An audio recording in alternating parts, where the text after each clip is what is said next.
David Evin, bonjour. Bonjour. Vous êtes fondateur du magazine parisien 75. On vient d'entendre une conférence sur le financement participatif parce que vous êtes passé par là pour financer votre projet. Est-ce que vous pouvez rapidement présenter votre projet et dire en quoi le financement participatif intervient dans ce média? Alors 75 sera un magazine de société local parisien. C'est-à-dire c'est un magazine qui sur 100 pages racontera tous les mois de belles histoires sur Paris. Du fond, c'est vraiment notre credo. On ne sera pas un magazine de bons plans, un magazine lifestyle ou un magazine avec des rubriques chiens écrasés. On sera vraiment dans l'idée de faire des enquêtes, des reportages pour raconter le Paris de tous les jours en profondeur. Et donc le premier numéro sortira le 30 mars. Et donc là, nous sommes en pleine campagne de préfinancement sur la plateforme KissKissBankBank. Donc on avait un objectif de 7 500 € pour financer l'impression du premier numéro. Objectif qu'on a atteint en 5 jours. Et là, on est déjà à plus de 15 000 € à quelques jours de la fin de la campagne.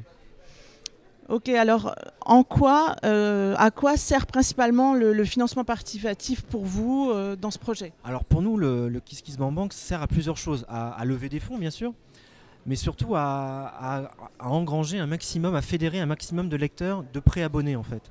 Parce que derrière le financement, le don que font les gens, on leur offre en contrepartie un abonnement. Donc finalement, c'est pas seulement 15 000 € qu'on récolte, c'est surtout des centaines d'abonnés. Et réussir à fédérer des centaines d'abonnés pour un magazine qui n'existe pas encore, pour le coup, c'est vraiment le crowdfunding qui nous a permis de réaliser cela.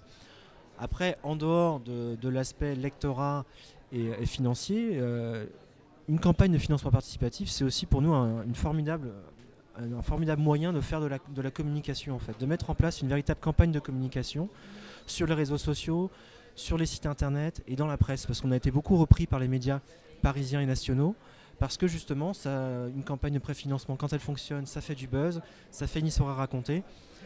Donc voilà, on fait d'une pierre plusieurs coups en fait.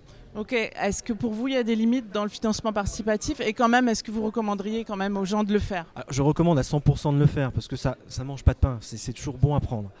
Après il ne faut pas penser que l'argent tombe tout cuit comme ça dans le bec de la rédaction si je puis dire.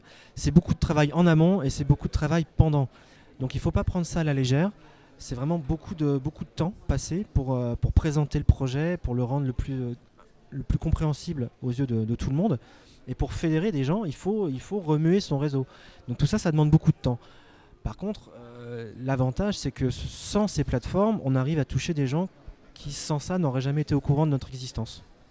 Ok, merci. Alors si les gens ont envie d'aller voir votre site, c'est www.75toutattaché.paris. C'est ça. Et pour la plateforme KissKissBankBank, pour la on vous trouve plateforme, comment? il suffit tout simplement de taper 75 dans l'outil de recherche de KissKissBankBank et la campagne est ouverte jusqu'à mercredi prochain, jusqu'au 15 mars.